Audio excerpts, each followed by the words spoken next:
Welcome back. It's Franco Fridays. I've got a full moon release here for Night of the Eagles, or Night of the Eagle, I think is another title description. 1989, Jess Franco directed film.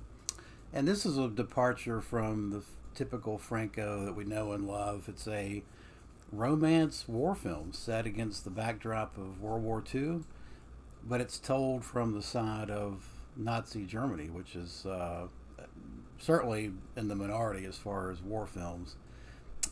Stars Christopher Lee and Mark Hamill, of all people. You've got two.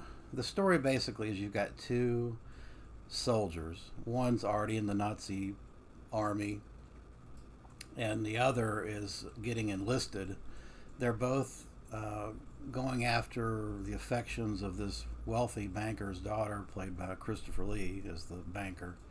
And the banker, Christopher Lee, is funding or helps supporting the Nazis' conquests. But this is really just a straight up dramatic love story. And the backdrop of World War II takes a back seat to this love triangle. It has some interesting moments. I mean, part of it is one of the protagonists. He has already decided he hates the Nazi Party, and he begrudgingly goes into the army. But the twist, I think, is, if it's not really a twist, but what makes it a little bit interesting is the banker's daughter, Christopher Lee's daughter, doesn't really. She's got different ambitions, and she actually enlists in the army as well. She wants to be an entertainer, entertaining the troops, which is a perfect avenue for what we normally see in a Franco film, which is you got your nightclub, you've got your sexy jazz music, you've got Lena Romay stripping and taking her clothes off, gyrating all over the floor. We don't get any of that. There's no sleaze, no lurid sleaziness, no artistic vision from this film, unfortunately, from Franco, which leads me to believe, based on my research, that this was just a director for hire. Franco was a hired gun. He didn't have any involvement in the script or the vision for the film. He was just paid money to direct already pre-planned scenes and move on. And that's what you get. But I think so you're not going to get the music we know and love, the quirkiness, the artistic vision, and the sleaze that we're used to. You're just going to get a straight up kind of what looks to be like a made-for-TV, Lifetime channel romance movie.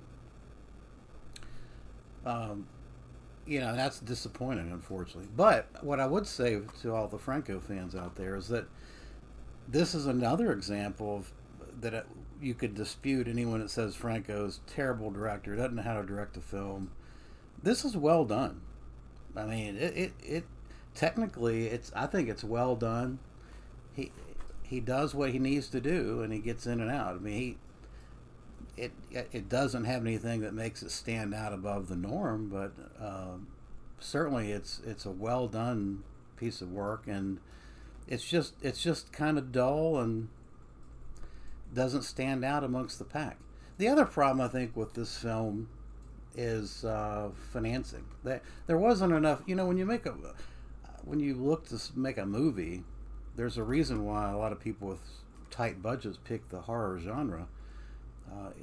It can be done cost effectively and still look good. But when you pick war, you're gonna have to put some money behind it. It's not going to be good enough to have 5 troops hiding behind a tree. I mean, it's you can see that right away. The audience can see the cheapness right away, and unfortunately, they didn't spend any money on this. So the war scenes look like essentially a truck here, a tank there, and 5 guys. I mean, it's very disappointing from that standpoint. So what you're left with is the romantic love triangle, which is kind of dull and tepid, to be honest with you. Mark Hamill and Christopher Lee, even Christopher Lee, who I love, they seem to be kind of sleepwalking through this, going through the motions. So that's unfortunate. So I can't really rate this very highly. I would. It's not bad. It's just forgettable. It's a 5 out of 10, I think. Um, but yeah, I mean, so for Franco completists or people that want to see whether Franco can make a competent film, I would recommend it. Otherwise, I'd probably skip it. And as far as this release, I mean, it's just the movie. It's not. There's nothing to go with it, which is also another negative against purchasing it. But it's cheap. I think I picked it up for $10. So, okay. Well, unfortunately, that's going to do it. There'll be other Francos. I think Severin's got some Franco stuff coming out. It might be 2022, but certainly I'll have some more to say about Franco in the upcoming months. Look forward to my 100 horror films in 31 days videos. And if you've seen this film or have any comments, feel free to leave them in the comments below. Thanks for watching.